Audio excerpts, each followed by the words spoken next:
컴파일러 구성 월요일 강의 시간 되겠습니다. 자, 이제 화면하고 뭐 강의 자료, 목소리 큰 문제가 없으리라고 보이고요. 자, 우리가 이제 그 전반적인 내용들을 이제 거의 다 다루기도 했고, 그 다음에 이제 수업이 이제 거의 끝날 때가 됐죠. 14, 그다음 15주차 이제 중간 시간이 얼마 안 남았기 때문에 우리가 뭐라고 해야 될까요? 자, 일정을 하나 좀 결정을 해야 됩니다. 기말고사 일정을 이제 결정을 자, 해야 되는 이제 상황입니다. 자, 그래서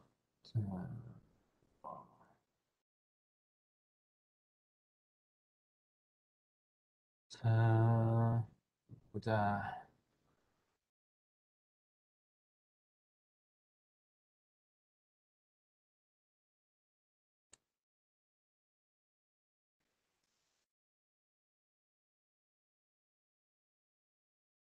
네, 우리 이제 시험 일정을 결정을 지금 해야 되는데요.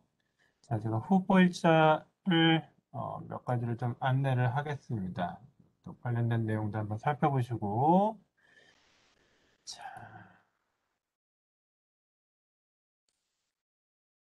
기말고사 일정을 고르면 될 것 같아요.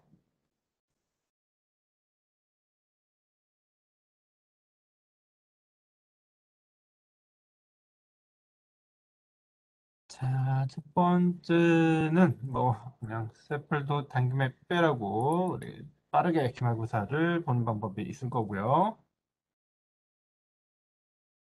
약간 여유를 두고 기말고사를 보는 일정도 있을 것 같습니다. 옵션이 6일, 13일, 17일 세 가지 옵션을 가지고 있고요. 자, 참여하시는 분들 다수 결에 따라서 가장 많이 참석이 가능하신 분들에 따라서 결정하겠습니다. 각각 요일에 원래 이제 수업 시간에 맞춰가지고 12월 6일이라면은 자, 지금 시간 5시 반부터 시험이 될 거고요. 13일도 마찬가지네요. 12월 13일도 마찬가지로 5시 반에 시험. 자, 17일 금요일은 자, 10시 반. 10시 반 시험 시간이 되겠습니다.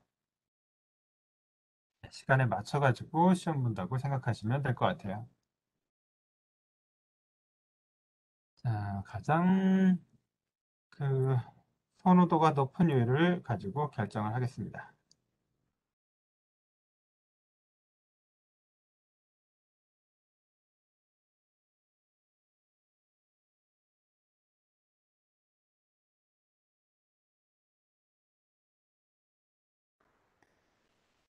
자, 아직 응답을 안 하신 분들 계신 것 같은데요. 응답 안 하시는 분들도 좀 빨리 응답을 해주시면 좋겠습니다.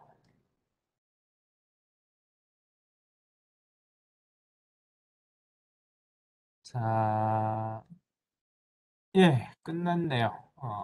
아직 투표 안 하신 분이 계시긴 한데, 자, 일정은 자, 13일에 가장 선호도가 높은 걸로 나왔습니다.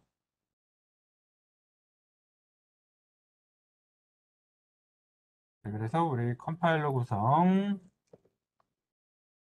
기말고사는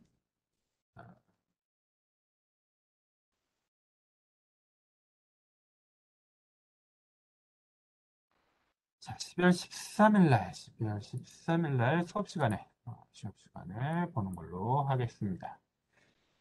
자, 그래서 약간 2주 정도의 시간이 조금 남아 있네요. 그래서 이번 주에 이제 종강을 하게 될 거고요. 어, 금요일 수업까지 해가지고 종강을 하게 될 거고, 15주차 6일에서부터 10일까지는 여러분들 시험 공부 준비하시면 되겠고, 시험은 13일 날 보도록 하겠습니다. 혹시나 시험 일정이나 기타 등등 시험과 관련돼서 궁금하신 내용들이 있으면은 오늘 수업이 끝난 다음에 또는 다음 수업 시간이 끝난 다음에 저한테 이야기를 해주시면 되겠어요. 자, 그러면 오늘 내용 한번 같이 보도록 하겠습니다. 컨트롤 스테이트먼트 이제 지난 시간에 간단히 언급해드렸고요. 그 내용 이어서 같이 보도록 하겠습니다. 자, 우리가 이제 유코드 인터프리터 관련된 내용들을 쭉 이제 이야기를 하고 있고요. 시험 진도는 다음 시간까지가 되겠어요. 다음 시간 내용까지가 시험 범위가 되겠습니다. 다음 시간이 종강이죠. 다음 시간이 종강이니까 거기에 맞춰서 준비하시면 되겠습니다. 자, 우리가 그 유코드를 제너레이션하기 위해서 여러 가지 내용들을 쭉 다 살펴봤었어요. 그래서 프로그램의 어떤 구조가 이제 AST로 어떻게 나오는지를 살펴봤었죠. 왜냐하면 우리가 다루는 이제 ICG는 패턴 매칭 코드 제너레이션 알고리즘을 이용을 하게 됩니다.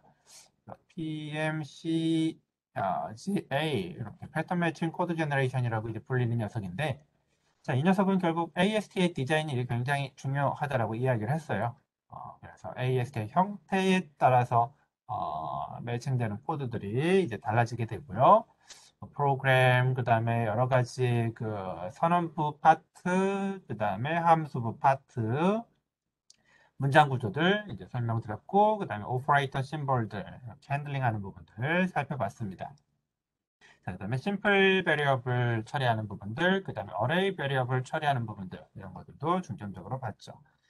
자, 남아있는 부분은 이제 어떤 그 오퍼레이터 위주로 이제 처리가 돼서 뭐 어떤 유코드의 그 주소를 인덱싱한다던가 계산한다던가 이러한 내용들이 아닌 이런 내용들이 아닌 프로그램의 제어흐름 구조를 다루는 그러한 파트를 살펴보도록 할 거예요. 자, 그래서 여기서 이제 다루는 거는 if case switch와 같은 어떤 조건에 따라서 분기를 하게 되는 조건이 있고, 조건에 따라서 이제 실행 흐름이 나눠지게 되는 if는 뭐 true 또는 뭐 false는 실행이 안 하니까 뭐 조건부로 실행이 이렇게 갈라지게 되는 그런 구조고요. 뭐 if else는 자 true냐 false냐에 따라서 실행 흐름이 또 이제 갈라지게 되는, 스위치는 보시는 것처럼 여러 개의 이제 실행 흐름이 나올 수가 있겠죠. 이런 거. 그럼 이제 for, while, do while, loop, 뭐 repeat until 이렇게 반복문 같은 경우도 존재합니다. 자, 코드상에서, 그러니까 그 로레벨 코드상에서 반복문은 그 로지컬하게 크게 다르지 않아요. for하고 while하고 크게 다르지는 않고 개념적으로는 거의 유사하고요. 대신 이제 for의 이제 포스트 컨디션을 이제 어떻게 처리를 해주느냐, break하고 뭐 continue 이런 것들을 발생했을 때 뭐 어떻게 처리가 되느냐에 따라서 for하고 이제 while의 어떤 코드 제너레이션 패턴이 조금 다르기는 합니다. 다르긴 하고, 그것보다 더 중요한 거는 이제 그 언어 관점에서, 프로그래밍 언어 관점에서 for하고 while의 이제 용례가 다르죠. 사용하는 방식이. 뭐 잘 아실 거예요, 여러분들. while은 조건에 따라서 반복이 이루어지는 경우. 그래서 몇 번 반복을 해야 될지 픽스가 되진 않았지만, 내가 제시한 조건이 true라면 그 조건이 true인 동안에는 계속 반복이 되는, 반복의 기준이 조건이 되겠고요. for를 사용하는 용례는 뭐죠? 어떤 임의의 데이터셋이 존재하고 그 데이터셋의 개수만큼 내가 반복을 하겠다 할 때는 for를 사용을 합니다. 그래서 이거 같은 경우에 데이터의 개수에 따라서 이제 달라지게 되는 거고, 파일은 이제 조건에 따라서 달라지게 되는 경우, 두 가지로 나눠지게 돼요. 잘 아신 내용일 거고요. 그 다음에 무조건적인 이제 분기를 위한 고투가 있습니다. C 같은 경우에 뭐 제공이 되죠. 그러나 아마 여러분들 수업 시간에는 고투문 같은 것들 이제 사용하지 마라 이런 얘기는 많이 들어보셨을 거예요. 자, 혹시 고투 왜 사용하지 마라? 이거 들어보신 분 계실까요? 고투를 왜 사용하지 마라? 수업 시간에 한 번씩은 들으셨을 겁니다. C를 배우던 뭐 자바를 배우던 고트 스테이트먼트가 존재하는데 존재함에도 불구하고 이거는 좀 쓰지 마라라는 이야기를 많이 들으셨을 거예요.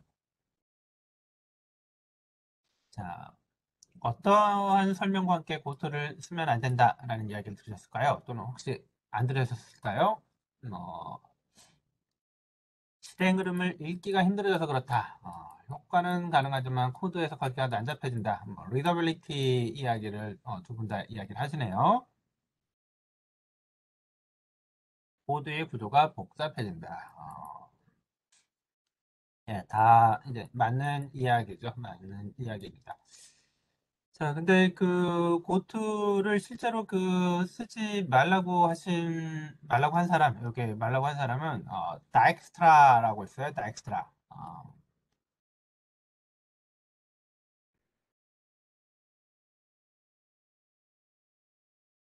다엑스트라라고 이름이 좀 희한하죠. 여러분들 아마 들어보신 분들 계실 거예요. 알고리즘 시간에 그 뭐 그래프 문제 같은 것들 이렇게 풀 때 보게 되면 이 다엑스트라 알고리즘이 있죠. 자, 이분이 그 프로그래밍 랭귀지 쪽에 아주 연구를 많이 하신 분이고, 이분이 뭐를 하려고 하셨냐면, 프로그램을, 프루프 하려고 하셨던 분입니다.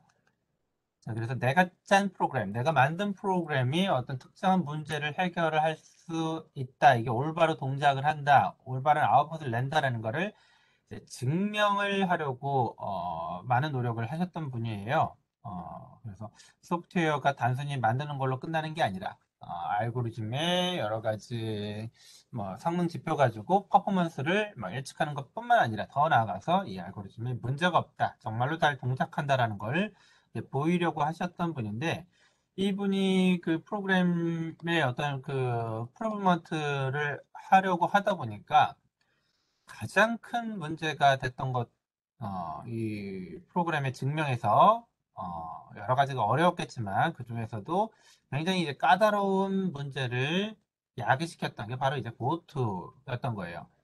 그래서 뭐, for, while, 뭐, if, 이런 것들은 사실 정형적으로 표현이 되죠. 어떤 분기가 어떤 지점에서 경우의 수가 뭐 두 개로 나눠진다던가, 반복을 두면서 뭐 쪼개진다던가, 이런 것들이 되는데, 고투는 사실상 그게 이제 굉장히 정형적으로 표현하기가 이제 쉽지가 않은 내용입니다. 이게 들어가게 되면서 프로그램의 실행 흐름이 굉장히 다양하게 이제 뒤섞일 수가 있게 되는 거죠. 그래서 프로그램 증명에 굉장히 좀 어려움을 주게 되는 그러한 이제 요소가 이제 고투가 됐고요.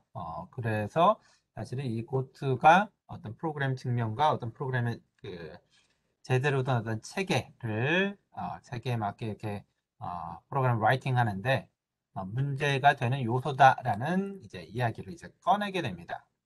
그때 이후부터 이 고투문에 대한 좀 뭐라고 해야 될까? 이렇게 기능이 있음에도 불구하고 쓰면 안 되는 뭐 그러한 내용들처럼 사람들이 받아들여지게 되죠. 아무튼 고투는 꽤나 강력한 문장이에요. 꽤나 강력한 문장이고요. 자, 이게 있으면 프로그램의 어떤 그 사이즈를 굉장히 큰 폭으로 줄일 수가 있기는 하죠. 그것들은 특히 그 로우 레벨 프로그래밍 많이 하시다 보면 아실 거예요. 예, 그런 녀석이 있다라는 거. 자, 그리고 이제 지난 시간에도 이야기했지만 이런 컨트롤 스테이트먼트를 핸들링하기 위한 요소로서 어떤 그 조건을 판단하기 위한 그러한 이제 조건 판단문이 들어가 있고요. 거기 내부적으로는 이런 로지컬 익스프레션이 들어가 있습니다. 자, 그리고 로지컬 익스프레션이 언어마다 어떠한 결과가 아웃풋으로 나오는지 조금씩 다르죠. 그래서 자바 같은 계열에서는 자, 항상 불린 값으로 자, 이런 그 컨디션 파트의 연산 결과가 나오게 되어 있어요. 그리고 이게 다른 타입으로 변환이 안 되죠. 굉장히 그 엄격한 타입 시스템이 적용이 되기 때문에 자바 안에서는 이런 게 이제 불가능하게 되는 거예요. if 인티저 타입의 A 변수가 있을 때 이 A 변수를 여기다 이렇게 넣어가지고 처리를 한다던가 또는 파일 같은 데서 어떤 포인터 P 변수 P 변수가 뭐 Q 변수에 뭐 자, 이런 식으로 어떤 어사이먼트 된 내용들, 그리고 그 녀석이 최종적으로 널인지 아닌지를 변수 자체의 값으로 이렇게 판단해가지고 조건식을 체크하지 못하게 되어 있죠. 자바 같은 경우. 반면에 C 같은 경우에는 이게 이제 가능해요. 그래서 이런 로지컬 익스프레션이 컨디션 파트에서 사용이 돼야 되는데, 그게 어떤 true나 false 밸류가 아니더라도 일반적인 어떤 숫자값 또는 산술연산식의 결과 값을 변환해 가지고 사용을 하는 그런 특징들이 있습니다. 이 U코드에서도 마찬가지로 유사한 형태로 진행이 되고요. 0값이냐 1값이냐 뭐 이런 거 가지고 true냐 false냐를 대신 이제 그 결정을 하게 됩니다. 자, 이런 것들을 이제 백그라운드로 넣어 두시고 이제 구체적인 if, 그 다음에 while 뭐 이런 문장에 대해서 살펴보도록 할게요. 자, 먼저 이제 기본적인 관계식 로지컬 익스프레션 또는 릴레이셔널 익스프레션 어떤 그 컨디셔널 파트, 컨디션 파트에서 사용되는 녀석이에요. 그래서 뭐 A가 뭐 B 플러스 1보다 크거나 같다, 뭐 greater than 또는 뭐 greater equal 뭐 이런 형태로 이렇게 오퍼레이터가 만들어지고요. AST가 만들어지게 되고 AST의 A 파트 그 다음에 두 번째 오퍼레이터로 이제 보시는 것과 같이 이제 non-terminal 심볼들 나오게 되고요. non-terminal 심볼 밑에 뭐 add 이렇게 매달리게 되면 자 우리가 원래 코드에서 이야기하는 것처럼 자 요 B 더하기 1이 먼저 연산이 될 거고요. 그거하고 이제 A하고의 크기 비교를 하게 되는 자 이런 코드가 생성이 되게 되죠. 자, 그래서 보시는 것과 같이 로드, 뭐 베이스하고 옵셋 각각 A의 베이스하고 옵셋, 그 다음 로드, B의 베이스 옵셋, 그 다음에 로드 컨스탄트 1 로드하고 애드 하게 되면 자, 여기까지의 스택 값, 여기까지의 스택 값, 이 두 개가 각각 스택의 로드가 되죠. 그래서 A의 값과 B 더하기 1의 값이 스택에 각각 들어가 있으니까 자, greater equal 오퍼레이터를 써가지고 자, A 값이 더 크거나 같은지를 따져봅니다. 그렇기 때문에 이 결과로서 참이면 1, 거짓이면 0 값이 스택에 쌓이게 돼요. 자, 참이면 1, 거짓이면 0 값이 스택에 쌓입니다. 자, 그러면 이 스택에 쌓인 값을 기준으로 자, 우리가 점프를 하게 되는 거예요. true일 경우에 점프하는 코드, false일 경우에 점프하는 코드, TJP, FJP, 그 다음에 조건과 무관하게 점프하는 코드, 이 세 가지가 있습니다. 각각의 스택의 탑이 true일 경우에, 스택의 탑이 false일 경우에 스택의 값과 무관하게 점프하는 코드들 만들어지게 돼요. 자, 그러면 이 내용들을 자 기반으로 한번 계속해서 보도록 할게요. 자, if와 while, if else 이거를 위한 이제 기본적인 패턴이 보시는 것처럼 존재합니다. 자, 각각의 어떤 제어음을 표현하기 위해서는 자, 여기 이제 태그라고 표현이 되어 있죠. 태그. 또는 태그 또는 레이블이라고 표현을 하고요. 자, 어떠한 인스트럭션으로 점프를 할 건지 인스트럭션의 위치를 지정을 하게 되어 있어요.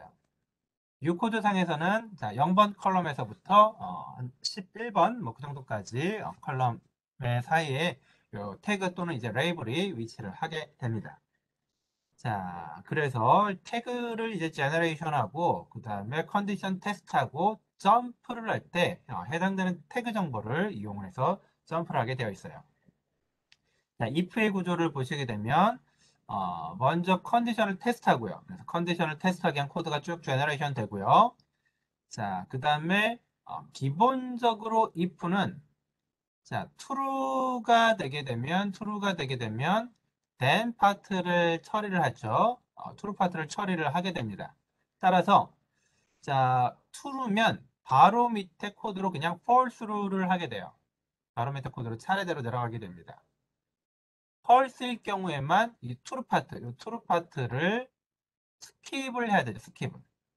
false일 경우에 true 파트를 스킵하기 위해서 true 파트가 끝나는 곳에 태그가 제너레이션 됩니다. true 파트가 끝나는 곳에 태그가 제너레이션 되고요. 자, 컨디션 코드의 연산을 끝내고 난 다음에 마지막에 뭘 체크하느냐?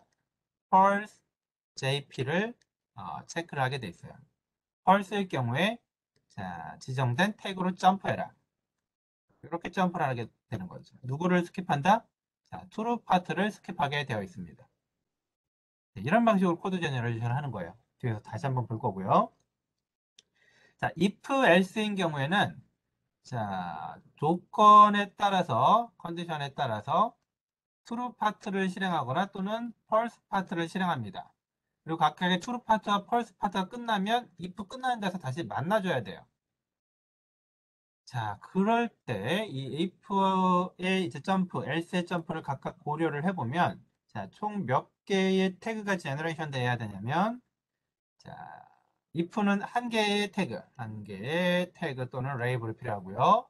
if else는 두 개의 태그가 필요합니다. 자, 그래서 태그가 어떻게 제너레이션 되느냐? 자, 보시는 것처럼 약간 밀렸는데 태그 1이 자, 여기를 가리키고요. 태그 2가 스테이트먼트 2의 끝을 가리킵니다. 그래서 스테이트먼트 1은 true 파트고요.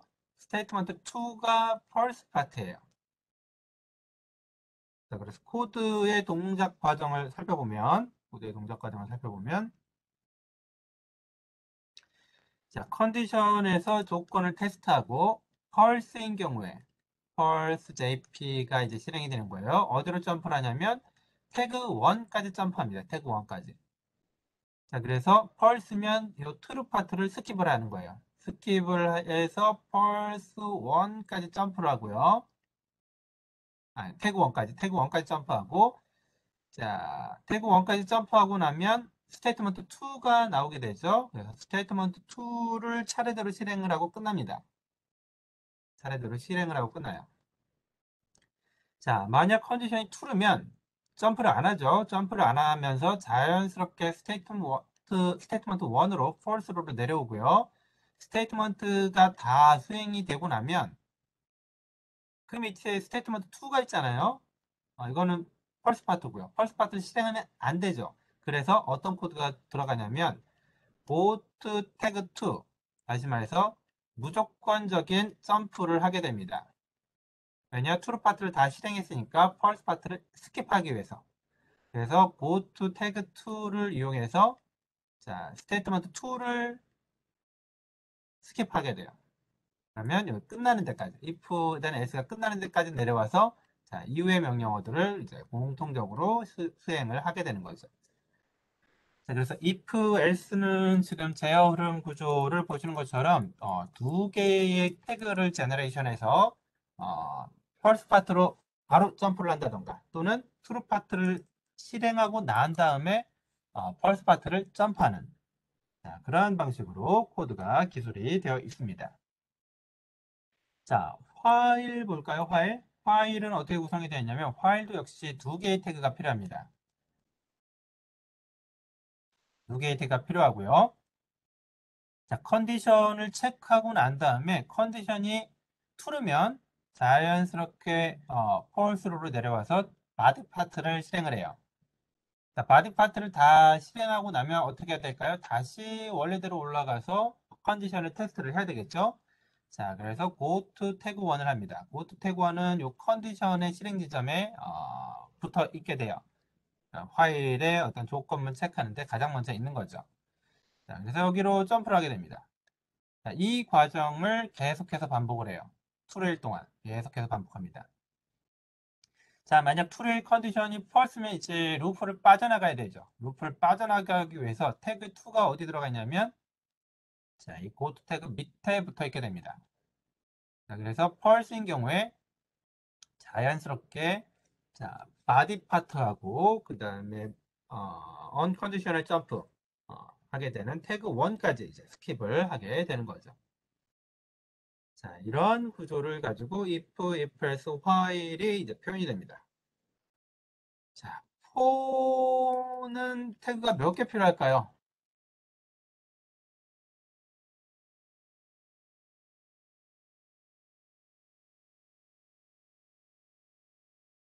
자, for는 태그가 몇 개 필요할까요, 여러분? 혹시 아시는 분 계실까요? for의 태그가 몇 개나 필요한지? 몇 개나 필요할 것 같나요, 혹시?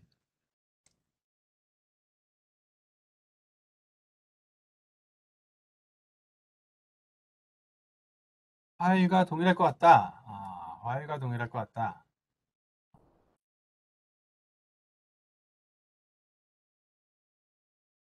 어, 하나나 연계. 자, 우리는 모두 다 특히 컴파일러를 이제 공부하시고 코드 제너레이션을 하는 사람들은 불필요한 작업들은 거의 안 해요. 다시 말해서 그 꼭 필요한 만큼만 코드를 제너레이션 합니다. 꼭 필요한 만큼만, 꼭 필요한 만큼만. 불필요한 작업들을 하지를 않죠. for는 for가 만약 while하고 똑같으면 제가 질문을 안 했겠죠. 제가 질문을 안 했을 거예요. for는 while하고 조금 달라요. for는 while하고 조금 다른데, 자, 어떤 부분 때문에 다르냐? for에 만약 그러니까 C 프로그램 랭귀지를 기준으로 자, continue 같은 녀석, 아, continue. 자, 이런 continue, break 이런 게 이제 루프 안에 존재할 수 있잖아요. continue나 이제 break가 루프 안에 존재할 수 있는데, 자, 이런 녀석이 들어가게 되면 포의 동작 방식의 while하고는 조금 달라지게 돼요. 조금 달라지게 돼요. 그래서 두 개의 태그만 가지고는 안 됩니다. 두 개의 태그만 가지고는 안 되는데, 두 개 이상이겠죠? 두 개 이상일 거예요. 세 개로 되는지, 그럼 네 개로 되는지, 뭐 다섯 개까지 필요한지, 이거는 한번 여러분들 조금 고민해 보시면 재밌을 것 같아요. 음, 한번 의견이 있으시면 의견 이야기해 주시면 좋을 것 같아요. 자, 그래서 기회가 되면 다시 한번 이야기를 하도록 하겠고요. 자, 실제로 이제 코드 내는 파트를 한번 보도록 하죠. if 스테이트먼트는 자, if 스테이트먼트를 내는 게 있고요. 그 다음에 else가 붙어 있으면 if else 스테이트먼트를 냅니다. 두 개가 다르게 구별이 되어 있어요. AST 모양이. 자, 그 다음에 while이 나오게 되면 while 스테이트먼트로 구성이 됩니다. 그래서 문장을 분석을 하다가 이 AST의 이름에 따라서 다른 코드를 생성을 해주면 되게 디자인이 되어 있습니다. 자, 먼저 if 스테이트먼트를 한번 보도록 하죠.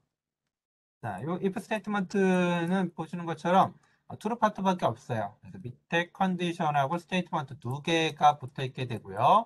따라서 코드를 내는 부분들을 보게 되면 아까 보셨던 것처럼 true일 때는 그냥 이제 false일 경우에 이제 점프를 하게 구성이 되어 있어요. 자, 프로세스 스테이트먼트 안에 자, 케이스 if 스테이트먼트 내용을 한번 보죠. 자, 먼저, 자, 우리 그 태그를 제너레이션 하기 위해서 이렇게 label이라는 변수가 하나, 로컬로 존재하고요. 자, 지정된 사이즈만큼 이 label을 만들 수가 있습니다. 자, 그리고 label을 만들어주는 녀석이에요.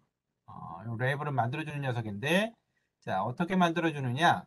어, label은 U코드 전체에서 하나의 유코드 프로그램이 있으면 유코드 전체에 대해서 이게 유니크해야 됩니다. 유니크해야 돼요. 그래서 레이블의 이름이 뭐 겹친다던가 이런 일들이 생기면 안 돼요. 따라서 젠 레이블은 전역 변수 같은 것들을 이제 유지를 하면서 인크리먼탈하게 레이블을 생성하라는 명령을 받을 때마다 일종의 ID 값을 계속해서 증가시켜 줘야 될 필요가 있죠. 뭐 보통 뭐 달러 뭐 제로 제로 뭐 이런 식으로 그다음 레벨은 뭐 달러 뭐 01 이런 식으로 계속 이제 레이블 값이 증가하면서 이제 만들어주게 되어 있어요. 자, 그래서 어쨌든 gen 레이블을 하게 되면 해당 그 변수를 이용해 가지고 레이블을 만들어 주고요. 자, 그 다음에 어떻게 되느냐? 컨디션 코드를 냅니다. 컨디션 코드를 출력하고요. 자, 컨디션 코드를 다 출력하고 나면 ptr의 sun이죠. ptr의 sun을 이용해서 컨디션 코드를 다 출력하게 되면 자, 여기다가 이제 emit jump 해서 pulse to jump label 이렇게 하게 됩니다. 그래서 fjp 그 다음에 이 레이블이 만약 뭐 달러 01이었으면 달러 01이 여기 이렇게 찍히게 되는 거죠. 자, 그리고 프로세스 스테이트먼트에서 ptr son의 brother, ptr son의 brother. 자, true 파트 코드가 출력이 되고요. 자, 그리고 emit label에서 아까 있었던 달러 01, 그 다음에 기본적으로 emit label은 no를 찍어줍니다. 아무런 연산도 안 하는 그 null express, null 그 오퍼레이터를 찍어주게 되어 있어요. 자, 그러면 기본적인 if 스테이트먼트의 코드가 완성이 되는 거죠. 컨디션 파트 처리하고 펄스면 점프 여기까지 true면 밑에까지 내려가서 자, 그 다음에 인스트럭션은 아무 영향을 미치지 않죠. 그대로 밑으로 나머지 작업들을 수행하는 그러한 구조를 갖게 됩니다. 자, 이런 식으로 이제 if가 이제 표현이 되고요. 자, if else 보도록 할까요? if else는 아까 어떻다라고 했죠? 태그가 2개 필요하다라고 이야기를 했어요. 컨디션 파트, 그 다음에 두 번째 자식 노드가 true 파트, 세 번째가 false 파트로 구성이 되어 있습니다. 자, 따라서 요 내용을 보시면은 레이블 1, 레이블 2 두 개의 레이블을 각각 gen 하게 돼 있어요. 그래서 레이블 1이 뭐 달러 뭐 01, 그렇다면 레이블 2는 달러 02가 만들어지게 되겠죠. 여기 보시는 것처럼 컨디션 파트를 먼저 처리를 하고요. 자, 컨디션 파트를 처리하고 자, emit 점프 펄스일 경우에 점프를 하네요. 레벨 1으로 그래서 펄스 점프 달러 01로 점프를 하게 되어 있고요. 자, 프로세스 스테이트먼트를 하게 되면 자, 트루 파트를 찍어주게 됩니다. 트루 파트를 찍어주게 되고요. 자, 여기 이제 emit 점프를 하게 되네요. UJP를 하게 되고요. 달러 02로 점프를 하네요. 자, 그 다음에는 emit label에서 레이블 1을 찍어주게 됩니다. 그래서 달러 01이 찍히고 높이 찍힐 거고요. 자, 프로세스 스테이트먼트 파트가 자, 펄스 파트를 찍어주게 되겠고요. 자, 그 다음에 emit label 2에서 달러 02 높이 찍히게 되겠네요. 자, 그러면 컨디션 파트를 처리를 하고 난 다음에 자, 펄스인 경우면 자, 여기까지 점프를 하겠죠. 점프를 해서 펄스 파트 실행되고 끝나게 되고요. 자, 트루인 경우에는 바로 밑으로 내려가서 트루 파트를 실행하고 언컨디셔널 점프를 하게 되어 있으니까 보시는 것처럼 자, 펄스 파트를 건너뛰게 되어 있습니다. 자, 이런 식으로 두 개의 레이블을 제너레이션 하고 자, 각각에 맞춰서 동작을 하게 되어 있어요.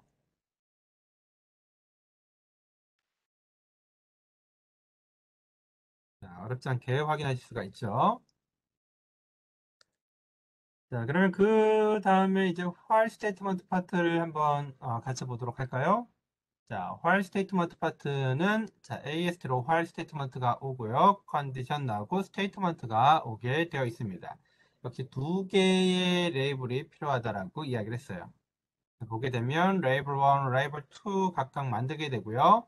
자, gen 레이블, 레이블 1, gen 레이블, 레이블 2 이렇게 만들게 되네요. 그리고 먼저 자, emit 레이블을 하게 됩니다. 그래서 달러 01 높. 자, 이런 녀석이 먼저 만들어지게 되고요. 자, 그 다음에 컨디션 파트가 코드가 생성이 되게 됩니다. 컨디션 파트 생성이 되고요. 자, 그 다음에 emit 점프 해가지고 펄스일 경우에 점프를 하네요. 레이블 2로 점프를 하게 되어 있습니다. 자, 그리고 프로세스 스테이트먼트 해가지고 루프 바디를 코드 제너레이션 하고요.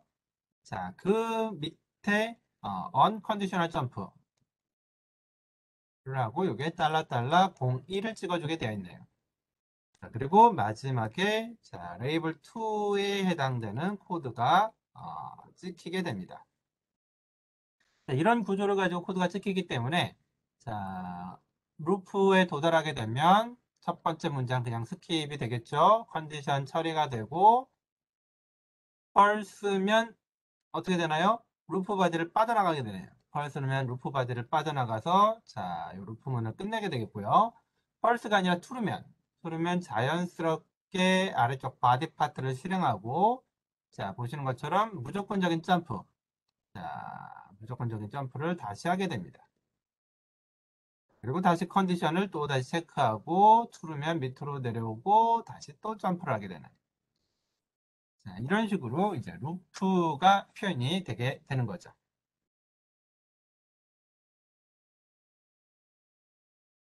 자, 그래서 여기서 이제 뭐 브레이크나 이제 컨디션 같은 것들이 들어간다라면, 어디로 점프를 해야 될지가 이제, 해당되는 그, 스테이트먼트에 맞게, 정보를 가지고 있어야 돼요. 예를 들어, 컨티뉴를 한다. 컨티뉴를 한다라고 하면 어떻게 될까요? 여기서 만약 컨티뉴가 발생했다. 컨티뉴를 위한 레이블은 누가 되겠죠? 달러 01이 되겠죠. 앞선 녀석이 될 거고요. 여기로 점프를 해야 될 거고. 브레이크를 한다. 내가 만약 브레이크를 한다.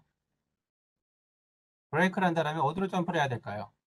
어, 달러 02로 점프를 해야 될 거예요. 자, 그리고 만약 포문이라면 컨티뉴를 했을 때 그냥 조건문 테스트로 점프를 하면 안 되고 포스트 컨디션 그러니까 반복을 하고 난 다음에 그 다음에 뭔가 이제 값을 업데이트 해주는 부분들이 있잖아요. 자, 포문은 거기로 점프를 해야 돼요. 그래서 레이블 지정이 좀 달라져야 되죠. 레이블 지정이 달라져야 되고. 자, 그리고 우리가 그 만약 네스티드 루프가 존재한다. 자, 그래서 뭐 화일 안에 또 화일이 있다. 그러면 안쪽에 있는 녀석에서 뭐 컨티뉴나 브레이크가 발생하게 되면 자, 내가 어디로 빠져나가야 될지 브레이크 경우 어느 루프로 빠져나가야 될지 얼마나 빠져나가야 될지를 알고 있어야 되겠죠. 루프를 다 빠져나가 보나 이러면 안 되니까 적절하게 어디까지 빠져나가야 될지를 알아야 되고요. 자, 그다음에 자바 같은 경우 이제 레이블드 브레이크, 레이블드 점프 같은 게 있죠. 특정한 레이블을 지정해서 이렇게 점프를 시키는 게 존재합니다. 자, 그러면은 자, 그거 같은 경우에도 역시 마찬가지로 내가 어디로 점프를 해야 되는지 그 정보가 이제 킵이 돼야 돼요. 그래서 루프가 막 네스팅이 되고 조금 더 이제 복잡해질수록 네, 몇몇 문장에 대해서는 그 적절한 어떤 점프 위치 정보를 잘 가질 수 있도록 프로그램이 좀 이제 고민을 이제 해줘야 되죠. 자, 아무튼 이제 그런 식으로 구성이 되어 있기 때문에 여러분들 잘 확인을 하시면 좋을 것 같고요. 자, 이어가지고 이제 이그젠플들 한 번씩 쭉 다루도록 하시죠. 자, 먼저 간단한 수준의 if와 관련된 내용입니다.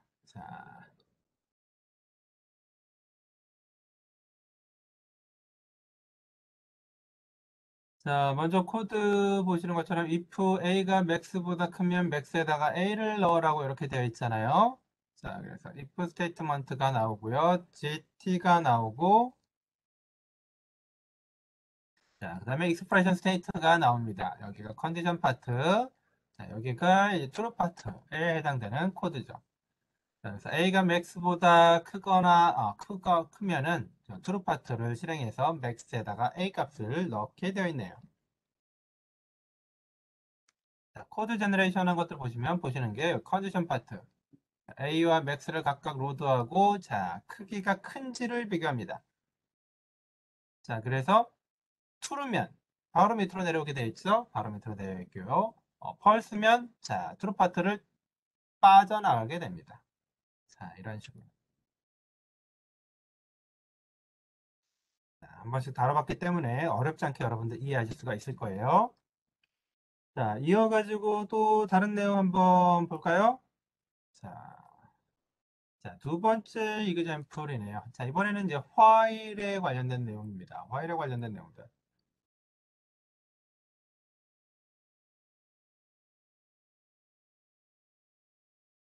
자, while은 아까 뭐라고 했죠? 그 레이블이 두 개 필요하다라고 이야기를 했어요. 자, while의 AST 모양을 보죠. while 스테이트먼트가 있고요. LE, less equal이라고 명령어가 있네요. 작거나 같다. 자, 컨디션 파트고요. 자, 그 다음에 바디 파트가 옆에 브라더로 매달려 있습니다. 바디 파트는 문장이 여기 블록 스테이트먼트고 뭐 문장이 달려 있으니까 컴파운드가 있고요. 익스프레션 두 개가 있고 첫 번째 익스프레션은 sum에다가 i 값을 뭐 add, assign 하는 그런 구조고요. 그 다음에 끝나고 나면 i 값을 뭐 pre increment 하는 자, 이런 구조네요. 자, 그래서 뭐 문장 자체는 굉장히 심플해요. 여기가 이제 블럭의 body에 해당이 되는 거예요. 네, 컨디션 파트, 블럭의 body 파트. 자, 코드는 어떤 식으로 제너레이션 되냐? 자, 보시는 것과 같이 처리가 됩니다. if는 어떻다라고 했나요? 아니, if는 어떤 중간에 그 점프 코드가 나오게 되는데, 레이블 코드도 중간에 이제 생성이 되죠. 파일은 자 조건문이 계속 반복해서 테스트가 돼야 되기 때문에 가장 먼저 레이블이 출력이 되고요.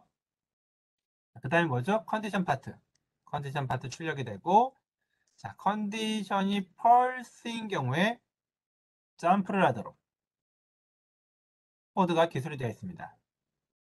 자, 이 코드가 기술될 동안 아직 이 $2 노브는 아직 emit이 되지는 않아요. 근데 emit이 될 거라는 걸 가정하고 코드를 라이팅 해주고요. 자, 그 다음에 누가 라이팅 되느냐? 아니, 블럭의 바디 파트가 라이팅이 됩니다. 자, 그리고 그게 끝나게 되면, 자, 무조건적인 점프. 다시 어디로 가야 되나요? 자, 제일 위로 올라가서 조건문을 테스트해야 되기 때문에, 자, unconditional 점프를 하게 됩니다. 그리고 그 밑에다가 이제 블럭을 빠져나가기 위한 레이블 정보를 출력을 해줘요. 자, 이런 식으로 이제 코드가 기술이 되게 되는 거죠.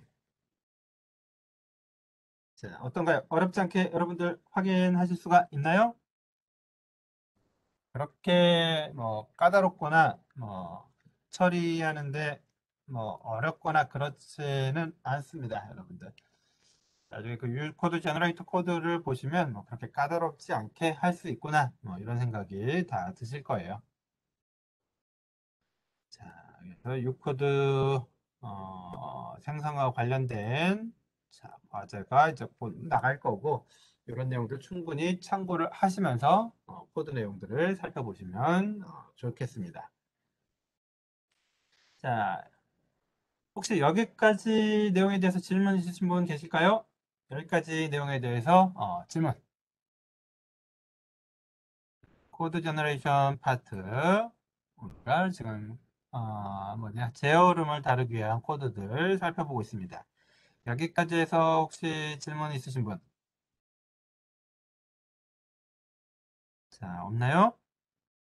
나중에 공부하시다가 또는 이제 시험 공부하시다가 막히는 부분이 있거나 질문이 있으시면 언제든지 저한테 이야기해 주시기 바랍니다.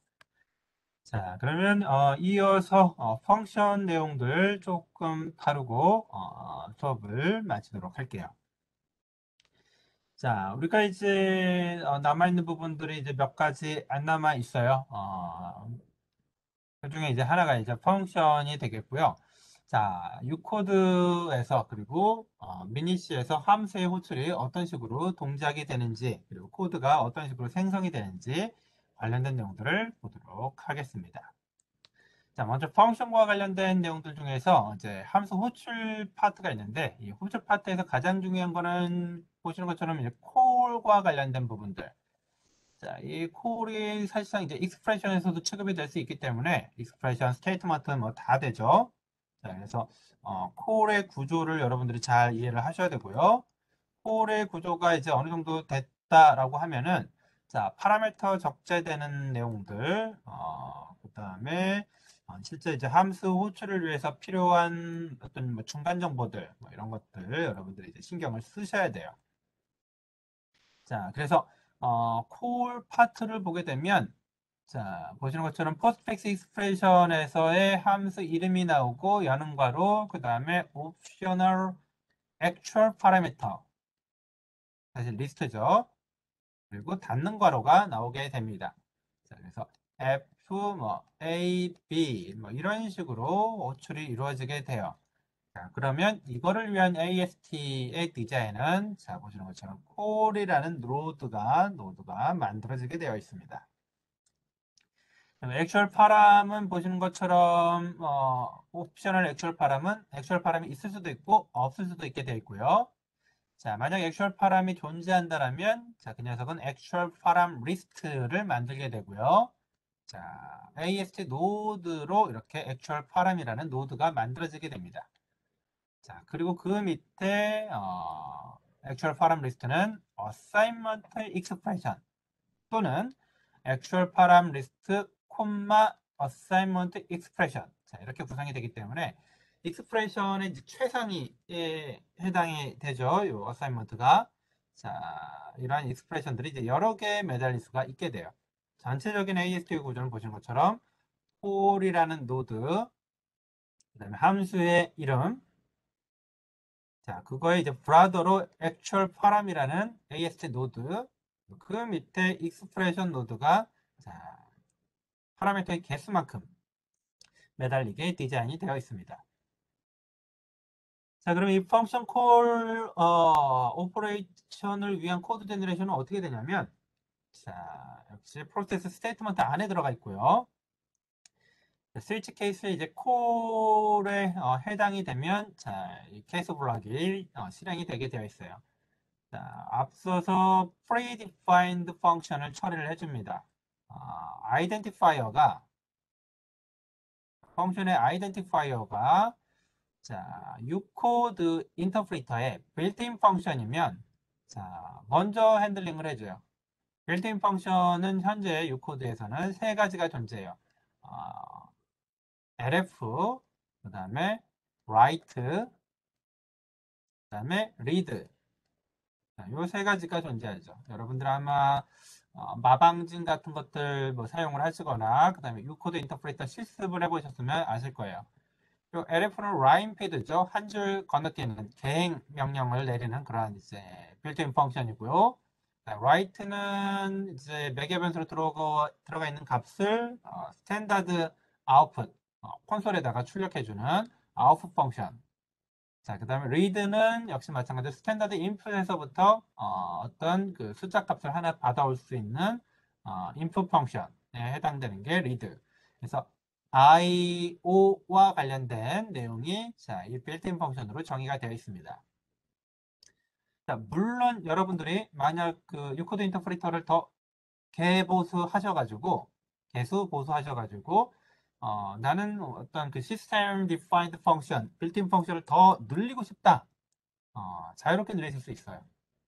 가령 뭐 나는 뭐 매스 라이브러리에 뭐 랜덤 같은 것들 좀 많이 쓰니까 그런 랜덤 펑션 같은 것들 처리를 해주고 싶다. 그러면 별도로 구현을 하셔가지고 유코드 인터프리터에 추가하시고 빌트인 펑션처럼 사용을 하실 수가 있습니다.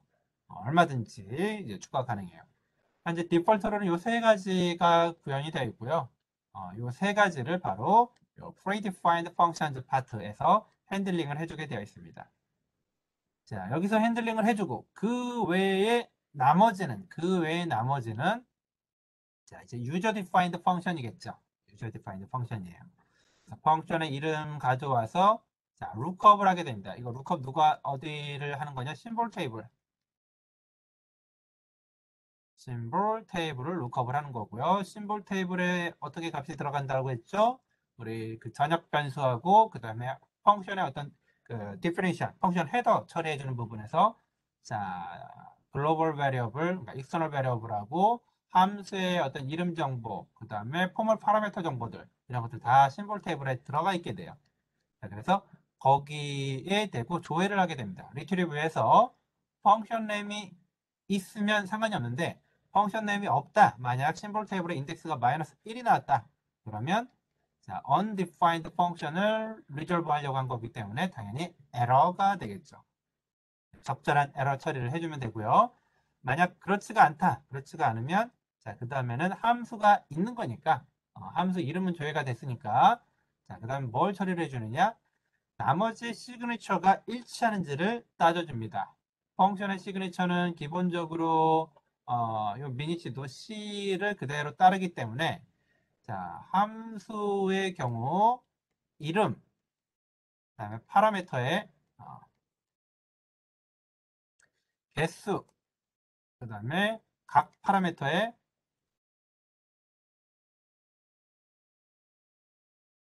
타입. 자, 요게 이제 기본적인 어떤 시그니처가 되는 거죠. 자, 그러나 이제 우리 그 미니C 같은 경우에는 타입이 심플하게 인티저밖에 없기 때문에 훨씬 더 카운팅하는 건 심플해집니다. 보이드 변수가 별도로 없죠. 다 인티저 타입의 변수이기 때문에 파라미터에 이제 타입까지 보지는 않고 개수만 카운팅을 해요. 만약 여러분들이 타입을 늘린다. 그래서 뭐 플롯이나 캐릭터 더블 이런 형태로 타입을 더 늘린다라면 이러한 그 뭐죠? 그 파라미터의 이제 매칭 확인을 하는 단계에서 반드시 체크를 해줘야 돼요. 자, 그래서 여기서 이제 함수의 이름은 이제 확인이 됐고, 그 다음에 이제 파라미터의 개수가 정의되어 있는 함수와 선언되어 있는 함수와 그다음에 호출 시점의 액츄얼 파라미터, 액츄얼 아규먼트 이 두 개가 맞는지 파라미터 개수와 아규먼트 개수가 맞는지를 확인을 해줘야 되죠. 그래서 심볼 테이블에 들어가 있는 정보로부터 아규먼트의 개수를 가져오고요. 자, 그 다음에 자, 아규먼트의 정보를 출력하기 위해서 LDP를 호출해 줍니다. 로드 파라미터죠. 자, 그래서 파라미터 정보를 앞으로 출력을 하겠다. 그리고 자, P의 브라더를 접근해서 파라미터들을 계속해서 출력을 해줍니다. 이 출력하는 과정도 넌터미널 노드면 이제 프로세스 오퍼레이터를 리커시브하게 호출해주고요. 그렇지 않으면 RVM을 호출을 하게 되어 있어요.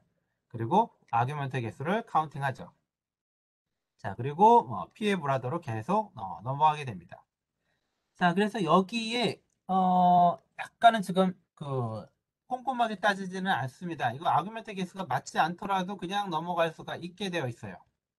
그래서 만약 여러분들이 자, 나는 명확하게 아규먼트의 개수를 체크를 하겠다. 그러면 자, 이 number of argument counting을 확인을 해야 돼요. 확인을 해서 만약 브라더 노드가 더 남아있는데도 불구하고 지금 내 아규멘트 개수가 이미 0이 돼버렸다. 그러면 아규멘트 개수가 안 맞는 거죠. 또는 브라더 노드의 개수가 이미 다 없어졌는데 이미 브라더 노드를 다 처리를 했는데 아직 아규먼트의 개수가 남아있다. 이것도 역시 문제가 되겠죠. 그래서 이 아규먼트의 개수, 카운팅하고 있는 이 변수의 값을 확인해서 뭐를 할 수가 있느냐? 인자가 제대로 세팅됐는지 안 됐는지를 확인을 할 수가 있어요. 확인을 해야 되고요. 자, 이런 작업들이 다 끝나게 되면 이제 emit jump를 하게 됩니다. call이라는 인스트럭션하고 그 다음에 함수의 이름을 여기에 넣어주게 되죠. 자, 그런 식으로 이제 펑션 call이 처리가 되게 되어 있어요. 자, 그래서 펑션 콜의 특징은 함수, 내가 호출하고자 하는 함수의 정보를 잘 파악을 해야 된다는 거. 자, 그리고 자, 함수의 이름이 뭐 적절하게 잘 있는지 없는지, 아규멘트 개수가 맞는지 틀린지 이런 것들 판단을 해서 LDP로 시작하는 로드 파라미터로 시작하는 코드들을 쭉 라이팅을 해주고 자, 액츄얼 파라미터 정보들 쭉 라이팅 해주고 마지막에 콜 인스트럭션을 찍어주면 된다. 이렇게 이해하시면 되겠습니다. 자, 그 다음에 이제 펑션 디피니션 파트인데, 요거는 그 전체적인 내용들을 좀 이제 아우르는 부분들이 있습니다.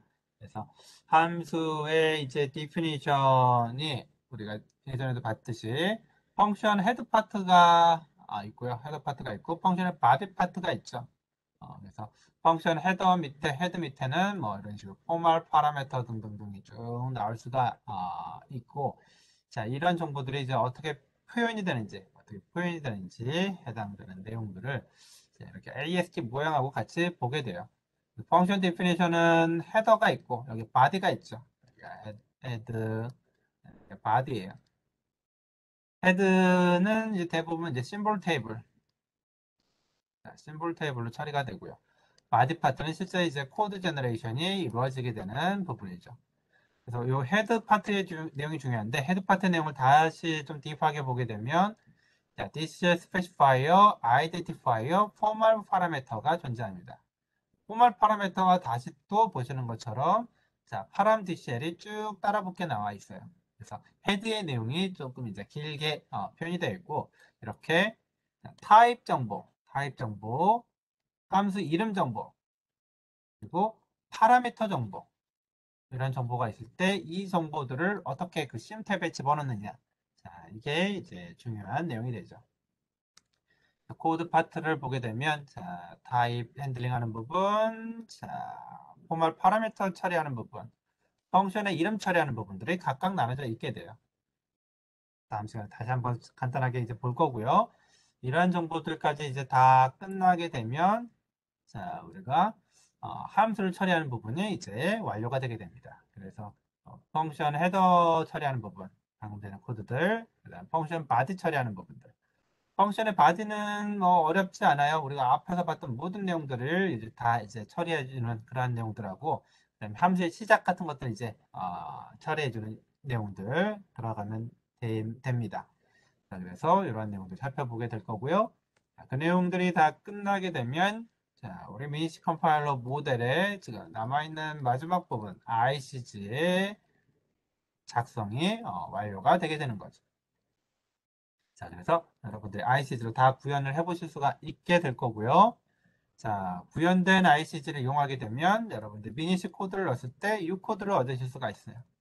그러면 이미 실습해 보신 유코드 인터프리터에 입력으로 넣어서 출력 결과를 우리가 확인할 수가 있는 거죠. 제대로 잘 동작을 하는지를 이렇게 명령을 실제 실행해 보면서 알 수가 있습니다. 그래서 유코드 트랜스레이션까지 끝나게 되면 우리의 10장 내용이 다 마무리가 된다는 거 보시면 되겠습니다. 그래서 오늘 여기까지 하도록 하겠고요. 다음 시간에 나머지 파트 내용들 쭉 설명하면서 추가적인 내용들 몇 가지 더 이야기해드리고 전체 코스를 이렇게 랩업하는 시간을 갖도록 할 거예요. 자, 그래서 수업 들으시면서 궁금한 내용들이 있었거나 질문 내용들 또는 시험에 대해서 뭐 문의사항 같은 것들이 있으면 다음 시간 우리 금요일 강의 시간이죠. 금요일 강의 시간에 그런 질문들 이야기해 주시면 좋겠고요. 자, 금요일 날 종강을 하고 나면 그 다음 주 월요일하고 금요일을 여러분들 시험 공부 준비해 주시면 되겠고, 그다음에 오늘 조사된 것처럼 13일 날 수업 시간에 시험을 보도록 하겠습니다. 자, 그렇게 되면 자, 2021년도 2학기 수업이 자, 마무리가 되는 것 같네요. 시작할 때가 엊그제 같은데 벌써 종강 시간이 된 것 같아요. 시간이 굉장히 빨리 지나가네요. 자, 마지막까지 여러분들 잘 마무리해 주시면 좋겠습니다. 자, 오늘 여기까지 하도록 하겠습니다. 수고하셨습니다.